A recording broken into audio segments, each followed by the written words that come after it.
this to turn this off. Where is it?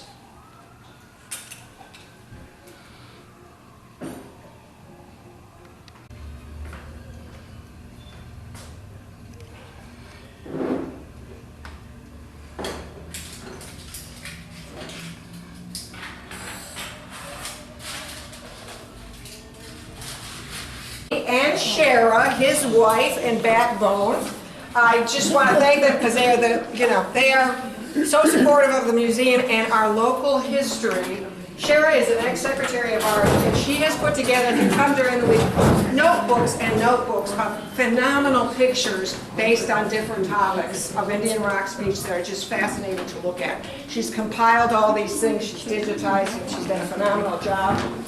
Her husband, Billy, is one of the greatest storytellers there is. We actually have a recording of him back there. And they're going to be representing the museum in the Christmas street parade this year, like they do every year in his old vehicle, Model A. And so we're excited about that. But anyhow, I'm going to take it away, Billy. Wait a minute, Donna, we appreciate you and all the good things you do.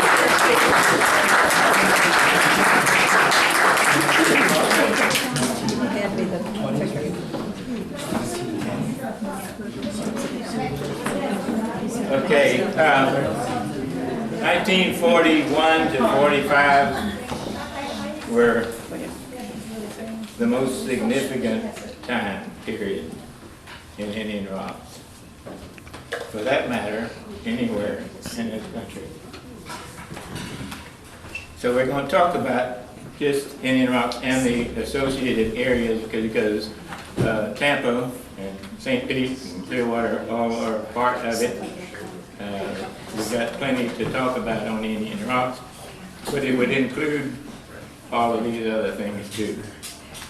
So, Just a little bit. Move over this way. There you go. That's Great. Thank you, dear. okay, I'm Billy Bie, and I'm number 6 of 6 kids. We moved here in 37 and into the boathouse in 38. It's just south of here, you'll see something about that. And we bought that, made a home out of it, and we still have it. And you'll see some of that shortly. Shara has put together all of the pictures that apply to what we're doing here right now. And I've got a surprise for you halfway through this. He's in this room. Later. All right. My father was in the real estate business here. They were Tampa people, my mother and father. And his father was from Norway and was the Corps of Engineers district, Tampa district. He was the colonel of that. So this picture shows, this is the old bridge, and this is what Indian Rocks looked like back when there wasn't much of anything there. This was the pier from Valentono's house. That house is still there, and we'll talk about that more in a little while. This one was Jack McGuckin's house, pier. There wasn't much left of it by this time. But the bridge we'll talk about a lot, and the fingers that are now here, that everybody's built a house on, are not there yet. They were built when I was in high school in 48, 49, 50, 51. That's when all the fingers were dredged in. A man named Brown owned a dredge, and he'd make a perimeter of what he wanted, and then pump the mud that's outside of that in and made land. And then he finished one where he wanted it, then he moved on to the next one. I'll show you about all of that a little later. Do you see the boathouse? Yes, okay. The boathouse that I'm talking about, so we moved in that when I was 3 years old. I'm 83 years old. And we never lost it. This is what it looked like when we moved in. it was a boathouse. See the boat in there? Okay, that's me, about 6 years old. My brother and Lane Jones, a friend. And so that's on the second floor was where we lived. Down here was just boat wells for boats. And Oh, gee, why? okay, this was, I mentioned this, we'll put that back. No, that comes later. Okay, Sorry. I'm vetoed. So we took the middle section, these were all boat wells. The stairs came up the outside. And my father floored this in. He had his real estate office there, and this was his conference room, so it was all floored in. And flooring in that one and this one came a little later, as well as making a third floor up here, which is the way it is today. On this floor, the second floor, is where we made it our home. And back then, things were kind of difficult financially. So my mother strung a string to divide it into 4 rooms. One room for 3 girls, one for 3 boys. There. So it was like that. And this one, where's the date, Sharon? Let's see if I can get the date. 41. Okay, this is 1941. We've been there 4 years, and this is what we've been able to do so far on it. And this was a rowboat. Everything was wood then. And so we had this rowboat. That was it. And that was the first year of the war. Yeah, that was in 41.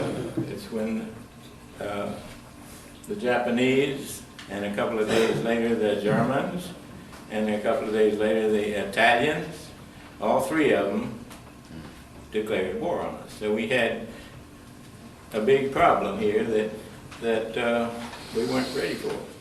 But we got ready really fast. And this is our 31 Hudson. And Dad still did some work in Tampa, and he used that to get over there. And eventually, as you can see, this is my folks. By the way, this is a hedge made out of Australian pines. You could go across the bay, and there were a bunch of them growing wild, and we just dug them up, planted them here, and made a hedge out of it. So this is my father, my oldest sister. This is me. That's my brother Cappy. We lost him 2 years ago. It's just me and one brother of the 6 of us that are left. This is me goofing off. All right, this was a 34 Dodge. That's me standing there. And this is significant in that, see the headlights? This was a rule here. You had to paint them black, except for 1 inch by 3 inches, might have been 4 inches, to let just that much light through, so that it wasn't shining out into the Gulf. If there were any submarines out there, that would help them identify where we were, where they were. And that's our coquina. This is an A sticker. Gasoline was rationed. We had an 8, which is the least amount. 3 gallons a week is what you got for that. Betty Mears Henry, found in her stuff, she was 5 years older than I, and she couldn't come tonight.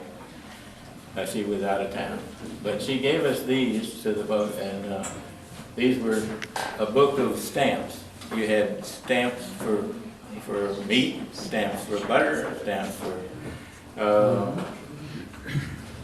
coffee, sugar, a whole bunch of stuff. You had to have a stamp and the money to get those items. And this is, Hazel was her mother, and Mears, he was one of the local fishermen. We'll see that in just a minute. So that's the way the rationing went here to many things. Cars had tubes, not just, they were all tires, pneumatic tires, had tubes in them. So if you had a bad tire, then all of these things were going to the war effort. Everything was going there.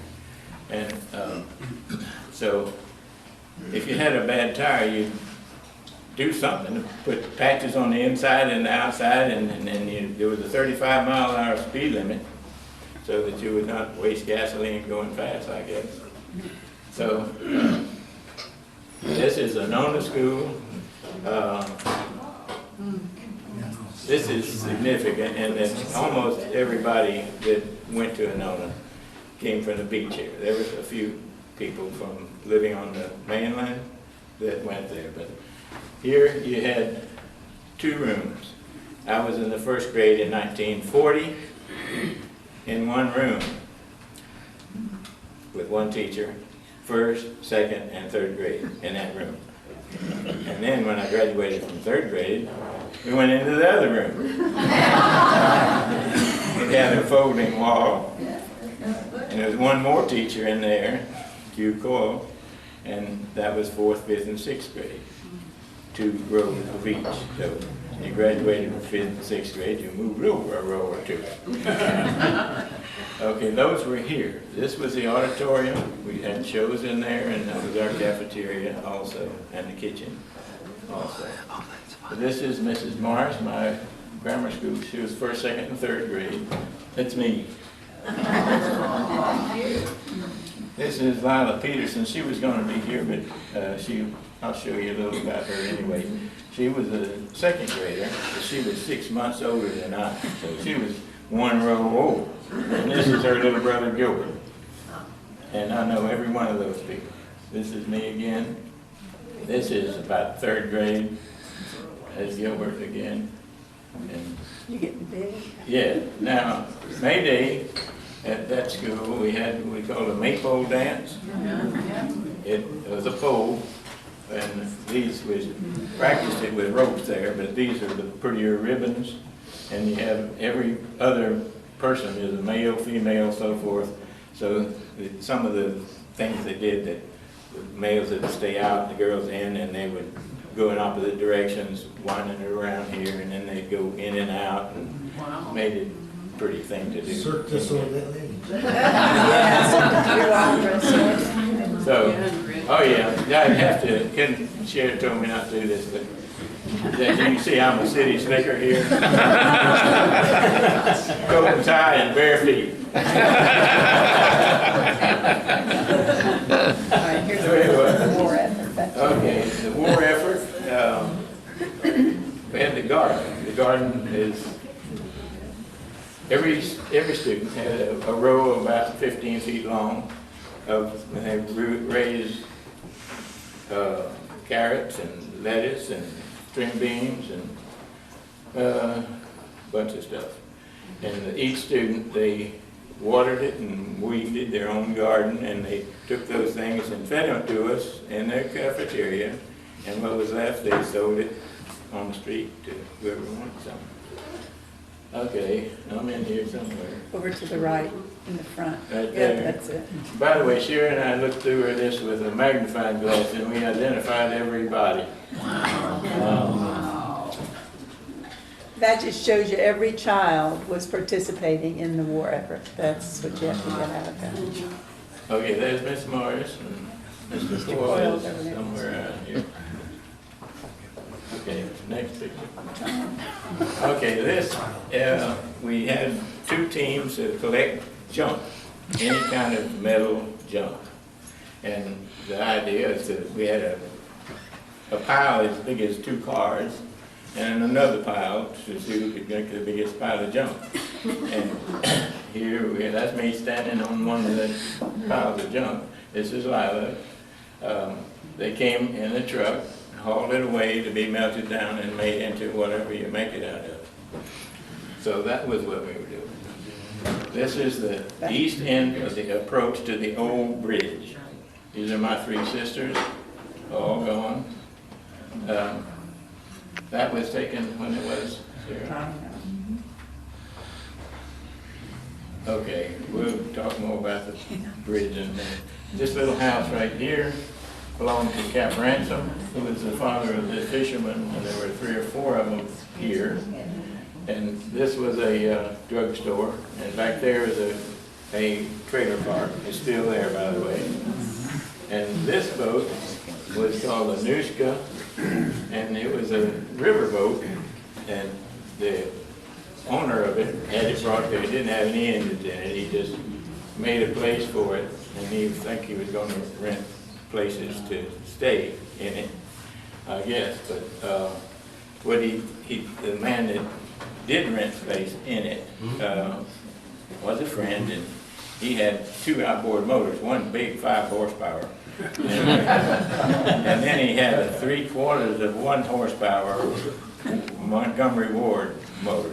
And all 6 of us saved all our money, and we got up $12.50, bought that motor. So we had an outboard motor and ran it on that little boat I showed you a minute ago. This is a good aerial picture. This is the boathouse we're talking about. Here's the bridge, what it looks like when it's open. This is Cap Ransom's house. One fisherman over here, Bill Ransom and Wesson Mears and Guyan Mears and Vernon Hammock and Holly Eisler, all of them fished from over here. These are net racks. After you fish with your net rack, you have to put them out to dry, otherwise they'll rot. And all the nets were made out of cotton string, because we didn't have any of that other stuff then. Okay, over here was Ross Johns's, and he fished that way, south, and all these guys fished that way. And the bridge worked like this. There's a one man standing there. This whole piece is sitting on one round pedestal, about 10 feet in diameter. And there's a large gear with the teeth on the outside of that gear. And right here, he has a hole and there's a small gear there. He put a socket wrench into that, and as a T-wrench came up and put a pipe on it, and all he could, this 75-year-old man could walk around in circles and winch that bridge open on by himself. We helped him when we'd hear a boat blow, we'd run down here, that was where I was living, run down here and help him open the bridge. But he liked that, because then we could put down the guard here to stop the boats, and he did that, and then help him open the bridge. That was a great thing for us to do. Anyway, there it is again, and this is the fish house. These are mullet. All we caught here, all they caught here was mullet, and there were gill nets. The gill nets had a mesh about just enough for a mullet could get through and get his pectoral fins through, and he can't get in or out. That's what happens to him. So they bring them here, and in Clearwater, they would buy all they could catch, whatever they got. I remember one of them telling me and bragging how much that they had caught 3,000 pounds the 1 week, at 10 cents a pound too, and they thought they had all the money in the world. So there's the end of the bridge there in the fish house. All of this is just mangroves. These were net racks. Okay. We've seen that. Okay, this is looking down. Here's the bridge. This is the west end of it. Here's how the road went. Came here and it turned and went north. Then coming here was this is the pavilion owned by Raymond Brandon, and he had all this parking.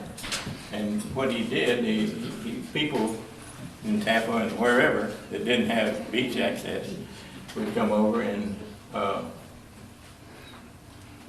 dance, or you could rent a bathing suit, sell hot dogs and hamburgers and the beer and all that in the pavilion here, which is a big item.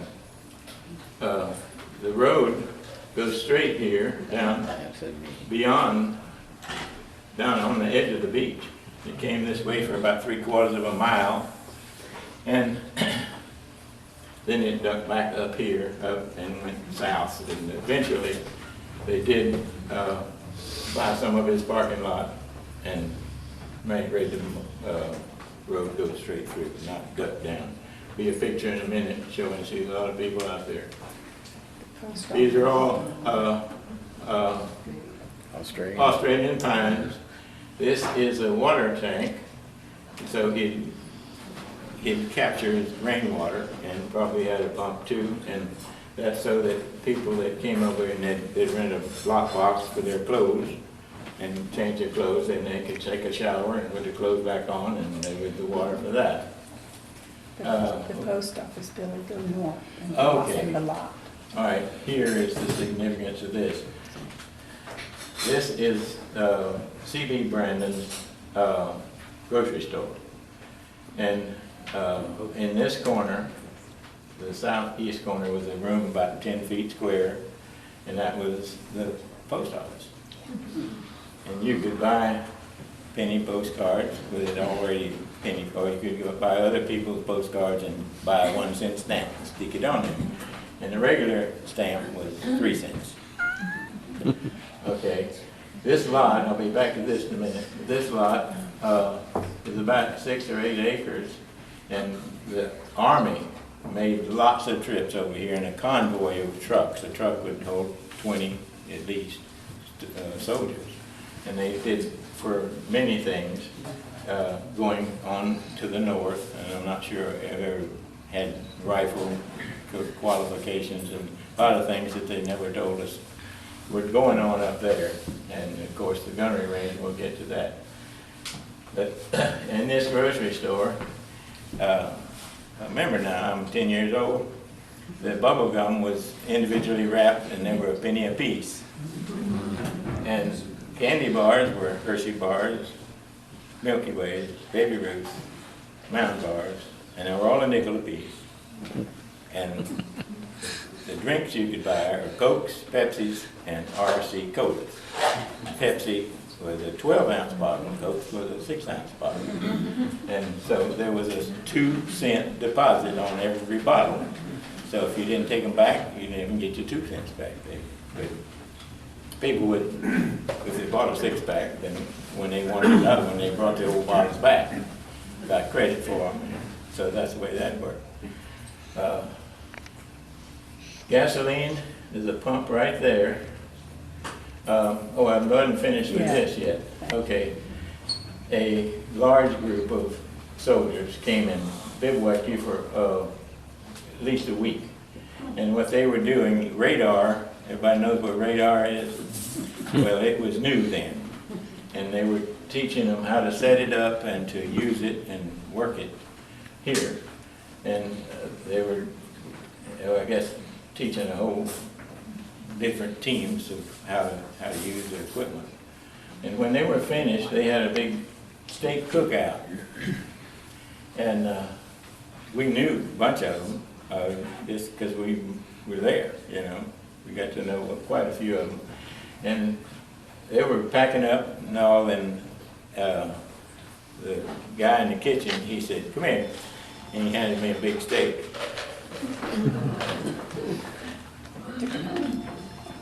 Quite a few of us stepped up for one of those. Right, here's the gas pump. There's a lever here. You'd pump it like this. You'd pump the gas from a tank underground, and it came out of the top. And then this is glass with some graduations in metal in it. So if you wanted 3 gallons of gas, you'd pump it till they were up to the 3. And you got the hose and it gravity fed into your car. And naturally you wanted to not let the hose loop down or you'd lose that pint of gasoline. So gasoline was 15 cents a gallon. Okay, here's the pavilion. Here's the road I was telling you about. Here's the bridge going north. Here it is coming down here, heading that way about 3/4 of a mile, then back. And eventually it was connected. This was built by locals right there on the corner of, there's the mainland, this is the bay, this is the corner of the bridges right over here. And so it was manned 24 hours a day, 7 days a week. And Mrs. Raymond, who lived in the only house up north of 28th, at the end of Indian Rocks, well, the whole island was here. None of the pumped-in land was here. But she lived in one of the houses that was beyond the present day 28th Avenue. That was it, nothing beyond that. So What did What- she do? she arranged the roster, who was going to pull, and it was all pulled by the local people here. 4-hour shifts, and who's going to do it. And what you did is you came up here and you watched, and it was one pair of binoculars, that's my sister Rita, and one telephone inside. You pick it up, Army Flash 90.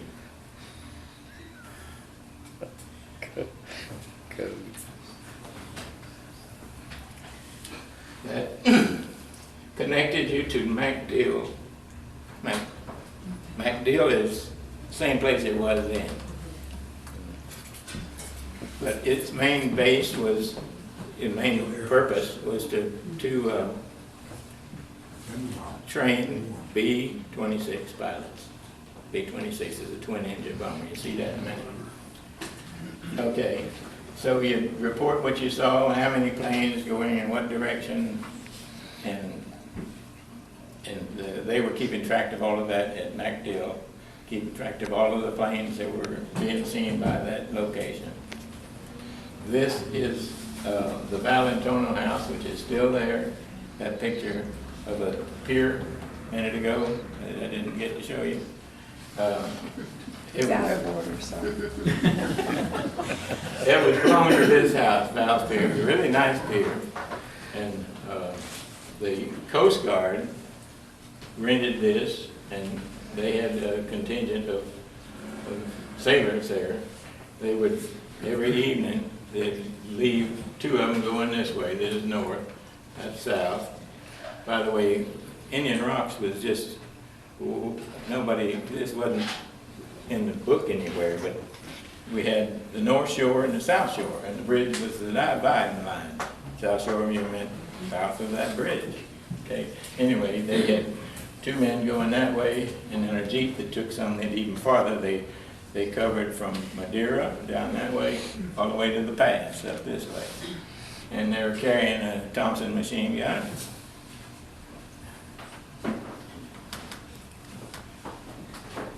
You couldn't be on the bridge? Yeah, on the beach. yeah. The rules, you couldn't be in the water after sunset, because the thinking was that if anyone was supposed to go, or trying to come ashore from a sub, they wanted to know that, so the people didn't get to go after sunset. And they would call you out if you, it happened a few times, they made them get out. All right, but for this airplane, we wouldn't have any concrete evidence there was ever any gunnery range at the end of it. That's true until 2 weeks ago. Okay. Now we know a little more. Wait, Sit tell right about there. this one first. Okay, that's my brother Kevin. This is a P-40. He got in trouble. These are all Australian pines. This, if you went to 7th Avenue, just on the other side of the yacht basin, all right, that's right there. So this plane was sitting in knee-deep water right there off of 7th Avenue. Okay. This thing right here, you can see underneath the spinner here is a big air scoop. These engines are cooled with liquid cool, just like your car. Got a radiator in there. And this is letting the air in to get rid of the heat to keep the engine. What happened? That he landed there? He landed, yeah, and a big slug of water came in here and blew this cover off the engine. There it is, right there. And so he was not hurt. Tell me about the report. Yeah, what happened? Well, we found the pilot got out and put that in there. We climbed in the plane and had a good time. Yeah, but just a few, I have to tell you this. We moved back down here from Tennessee in '96. And not long after that, we're looking through pictures. And Billy called Alabama, the Air Corps archives, and gave them the number, see the number on the tail? And asked if they had a report of the accident. And they did, and they sent it to him. So now he knows the pilot's name was Thornburg, and he knows what failure he had that caused him to crash. So I thought that was pretty cool that he got the full report. Yeah, that's, he didn't think it was cool. Not the accident, but cool of you to get the Okay. report. But he did, and I'm a fighter pilot myself, but I didn't fly that one. When you have a plane like this, you've got gas in this wing and gas in that wing and gas in the fuselage, and on all our fighter planes there was an attachable gas tank auxiliary underneath it. So if you needed extra gas, you had a means of doing that. Well, he was on some mission, and he is a selector right there between your legs that you could select the gas feed going to the engine that you wanted. So he did that, except that he selected the auxiliary tank, and he wasn't equipped with an auxiliary tank. And guess what happened? Okay, he got to be here before he figured it out. The engine stopped instantly, naturally. All right, that was a P-40. This is a P-40. This picture,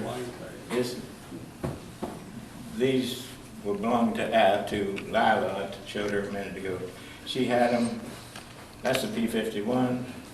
That's a P-40. Okay, this is significant in that maybe most of the first year after they set up the gunnery range, it was all P-40s and a few P-39s. You'll see something about that later, but P-39s, not much. The Russians really liked them, and so we gave them to the Russians. And this plane was used in the CBI, the China, Burma, India area.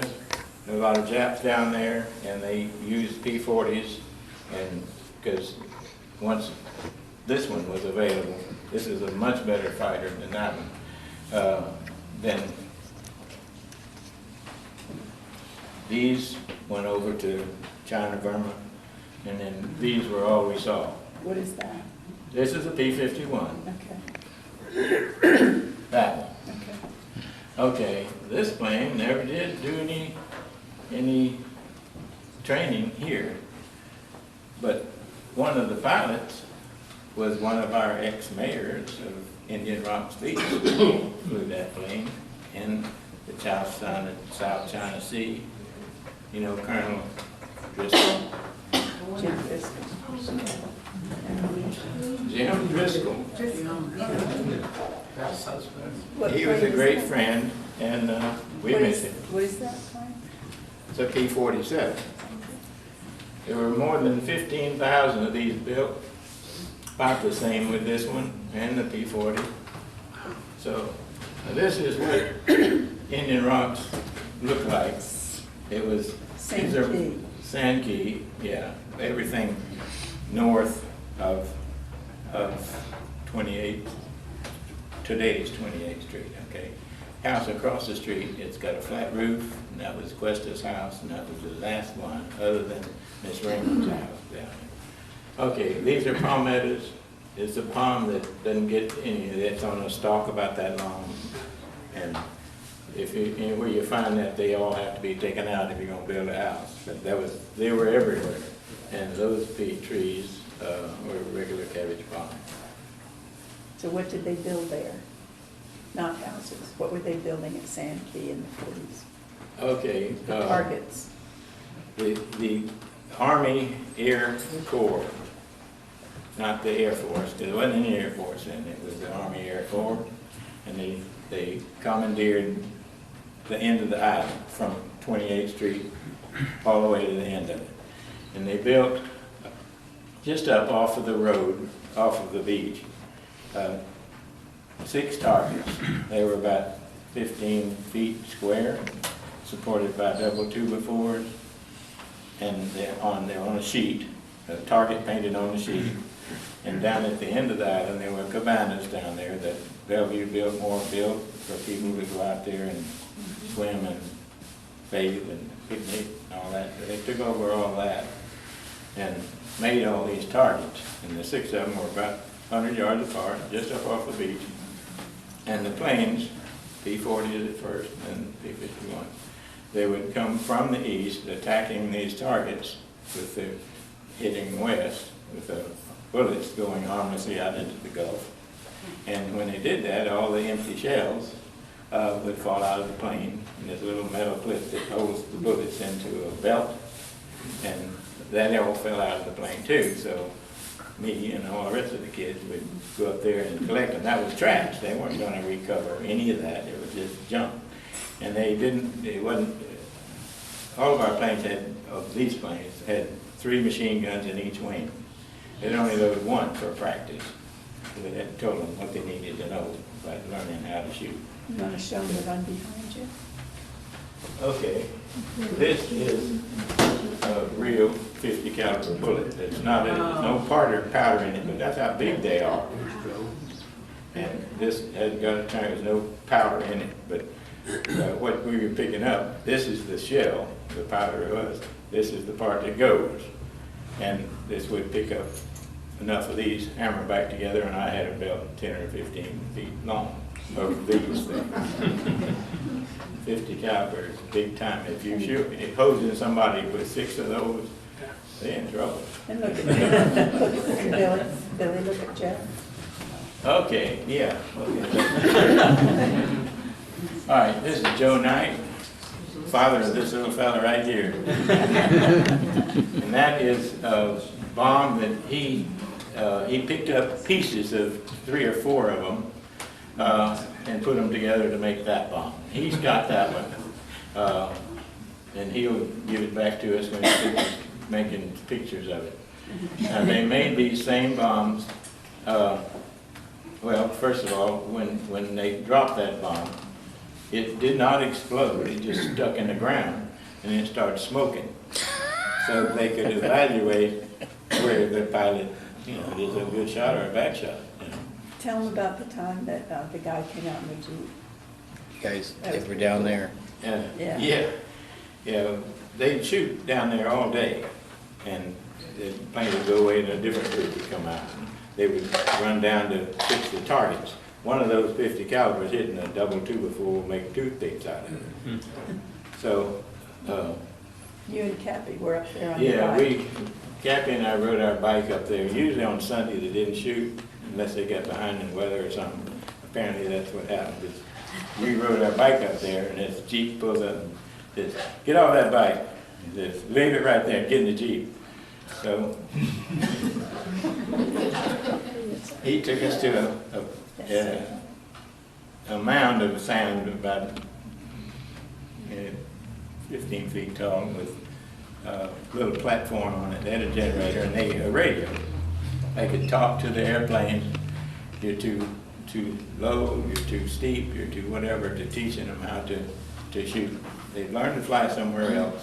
Now they're at the air base, Pinellas Airfield, and learning how to shoot. So anyway, on this one that smoked, they made this same bomb out of wood. If they were trying to bomb something in the water. So you and Cappy were in that, they picked you up in the Jeep and took you to the radio place and then tell them what happened. That was pretty cool. Well, I don't know if I can do that. I'll try. Is that classified information? No, it's scary. We got out of the Jeep and we could hear the radio from both sides, from the plane and from them to the plane. And he was saying, "Aircraft's on fire, hold your fire." For whatever reason.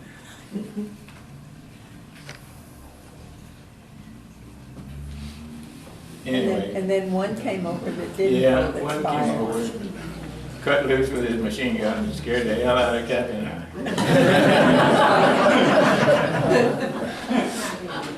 I think he didn't want the kids coming back. Plenty scared. This bomb was made out of wood. Also, that's not wood, but if you were trying to bomb something in the water, it would float with the fins up, and it would smoke, just like this one, so you can tell where it landed. There was another bomb, we have it here somewhere. It's only about this big, and it's heavy, so dropping that would it has the same ballistics as a real bomb. So when it landed, it smoked just like this one, and you could evaluate the shot. All right, this is my sister Ellen. She was 18, got a job at MacDill. MacDill, I told you, it's still over there, and today it is a base of jet tankers. That's their job today. Then it was a B-26 base.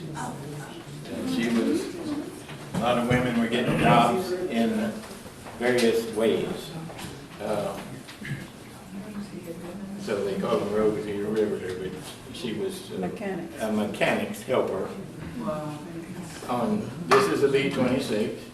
The cowl's off the engine, so what she would do is change the spark plugs or whatever he told her to do. And that is a B-26. This is the canopy open so you can get in it. So this bomber was training at MacDill. Oops, who's that? Okay, so he's trying to show you some pictures of family members from Indian Rocks who were involved in the military. And this is me, and I wasn't a family member at that time. You haven't changed it yet. Because I was 8 years old in 1943, and we lived in New Jersey. But what we wanted you to know was that it was the same all over the United States. In New Jersey, we had the vegetable gardens, we had the ration stamps. You couldn't go to a store and buy a pair of shoes. You had to have ration stamps for everything. You couldn't get a bicycle for your birthday because all the metal was going for the war effort. So and my dad had a friend in the Navy. He gave me a midi blouse, and I wore it for my baton twirling recital to Anchors Away. And when we came down right after the war in early '46, I wanted you to see what we hadn't shown before. Oops, wait a minute, we'll get to that. Just that the beach, there were no seawalls, you see, and very few houses. It was just so natural here, just so natural. All right, back to Billy and the other war members here. Okay, I showed you Chester a while ago. This is Wesson. He was one of the fishermen. And go on. Chester was 17. He was the oldest of 6 kids. There he is in the Navy.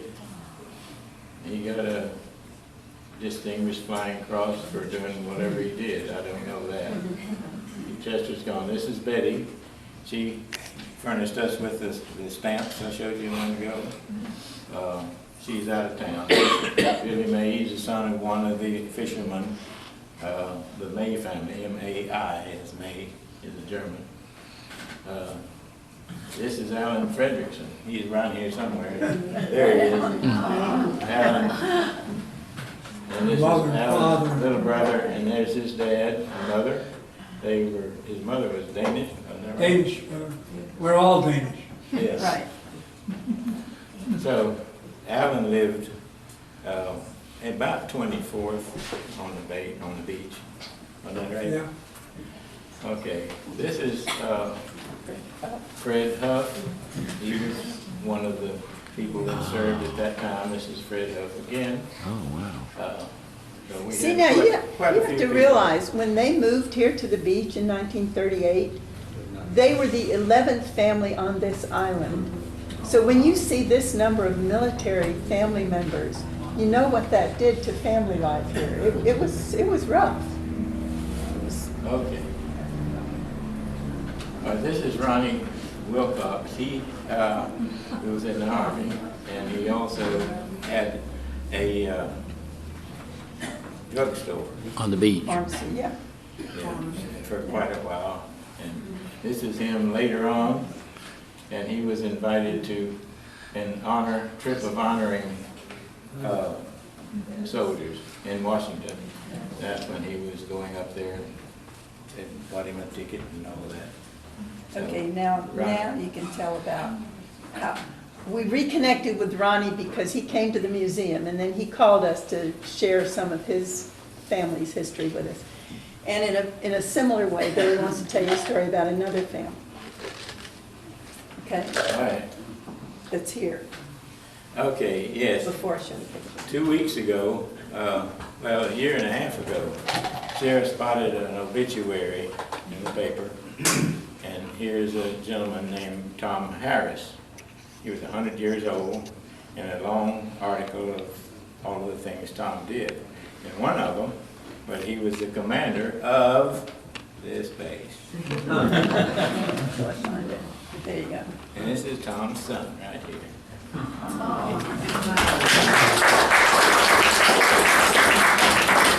Not for World War II, I wouldn't be here.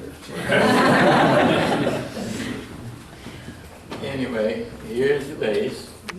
This sign, Tom had a shoebox full of pictures. This is one of them. This is his father. He was a lieutenant colonel, and he studied, and he went to England to learn about how they were doing what he was going to want to teach our guys to do, the strafing, air-to-ground type stuff. So that's what he was up to. Now this is him. This particular plane is a couple here of P-39s. We did have a few P-39s. First the P-40s and P-51s, 99%. A few of these. That is a cannon sticking out through that. And what's else about this plane, the engine is behind the pilot. Yeah, back there. So you got this cannon coming up through there. I hope you had good insulation on it, because it would have been right there. This is a P-40 with Tom's dad shooting it. And this is Tom's dad here. Now, I suppose that one, well, I don't know anything about this. Not damage to the plane there. That is, they had it in a frame and it tore the picture a little bit. So anyway, the P-40s were sent to General Chennault in China, Burma, India area. Lots of Japs over there, and they had these, and that's a story in itself. But that's probably there. Now these are planes, all of them are P-40s, except that one. And they're ready to go to work. There's one taxiing out right now. All right. This is a P-39 also.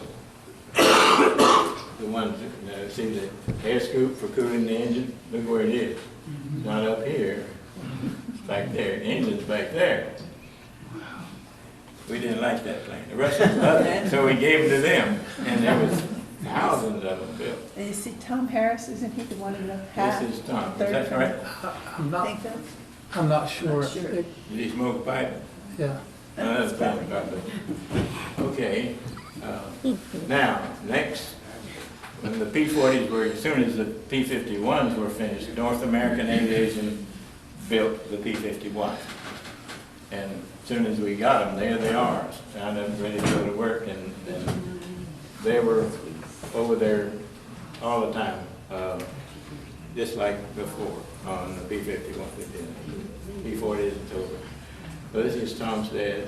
This is Eddie Rickenbacker. They were friends, and I don't know who that is. Adolf Hitler. That was Hitler, yeah.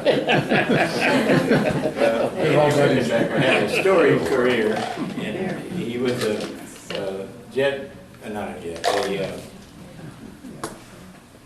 ace of World War I. Shot down 26 Germans, and then he was involved in aeronautics. He ran Eastern Airlines for a while anyway, long story there. All right, so That's the end. that's end of the story.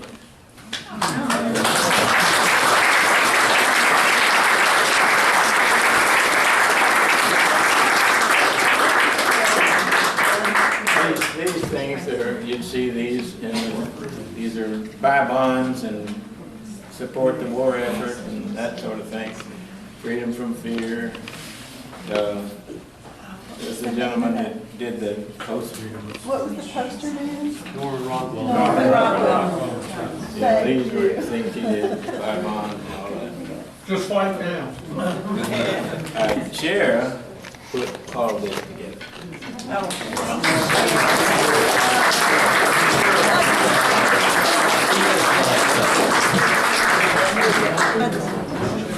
I'd just be interested in how many of you either served or have someone now serve military. Yeah, just, you know, you all are graduates. Oh,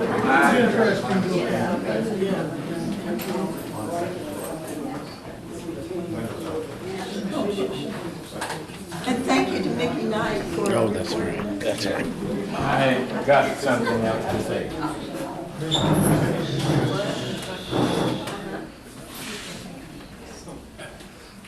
Okay, thank you. Hey, Billy, where was the air base at? You didn't say where the air base for the aircraft were. Okay, the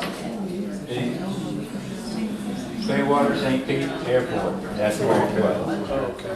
All right, now there's one thing I neglected to tell you, and this is important. Let me finish one thing and then you can do whatever you want. This is a B-17. B-17 is a 4-engine bomber, and Tampa International was Drew Field. And they were teaching people to fly this plane.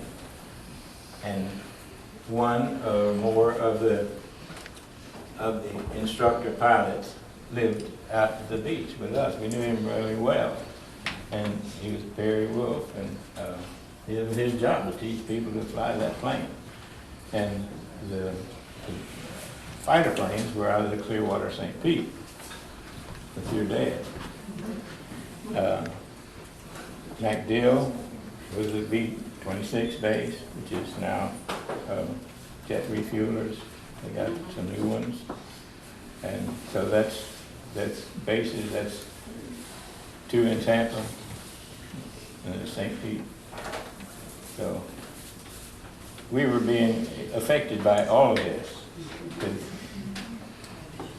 So I guess that's it. All right. Thank you. All right, one last hand for Billy Bie. Thank you so much. We have a special gift for him, but we're not getting it to him now because it hasn't arrived and we haven't figured out what it is yet.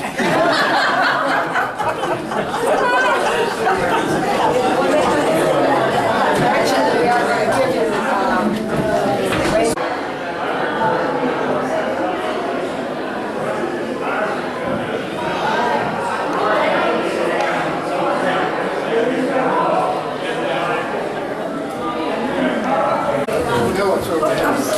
It's all right, it's all good.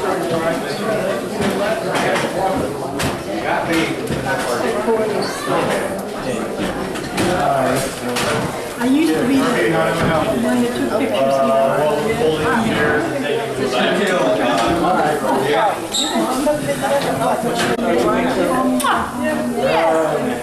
My dad was stationed here.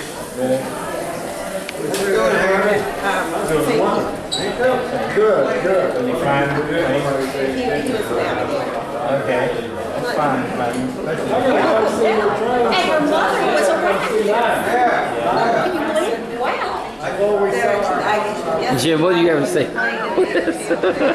I wasn't even a wrinkle in my daddy's eye when this happened. Say that, what was the P-51? Mustang.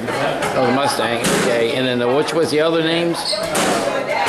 P-39 was the Cobra, Uh-huh. and the P-40 was the Hellcat or Wildcat or Kitty Hawk. Kitty Hawk, oh, okay.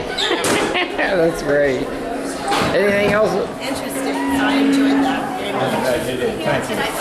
Thank you so much. I enjoyed listening to that. Of course, Joe always tells me when he'd be sitting on the seawall up there in front of log cabin, those things would be right on his head. Yeah, and you can see that. Yeah, you can see that. Well, they were training out of town. Over here all the time. I knew Drew Park was the B-17s. Avon Park was B-17s too, wasn't it? I don't know. I know they trained some British. This wasn't the only place. I know they were training British pilots. Sebring was there, yeah. Very good. Thanks, Bill. Good job, Billy. That was fun. Yeah, okay. Oh, you guys, greetings. Oh, you want to? I'm sure glad we came today. Well, introduce everybody. Y'all introduce each other. Oh, yeah. We know, absolutely. We know you now. I'm Sandy Harris. And I'm Shara. This is Billy B. I'm Tom Harris. We've had a good time today. Had a good time and Great job. Yep, good memories and That's right. You have a wonderful Glad you came. presentation. we'll I knew he bye-bye. was going to do that last week. We had lunch together, so I knew he was going to do good. Bye-bye, everybody. bye. Thank you. Later, Gator. Thank you. That was great.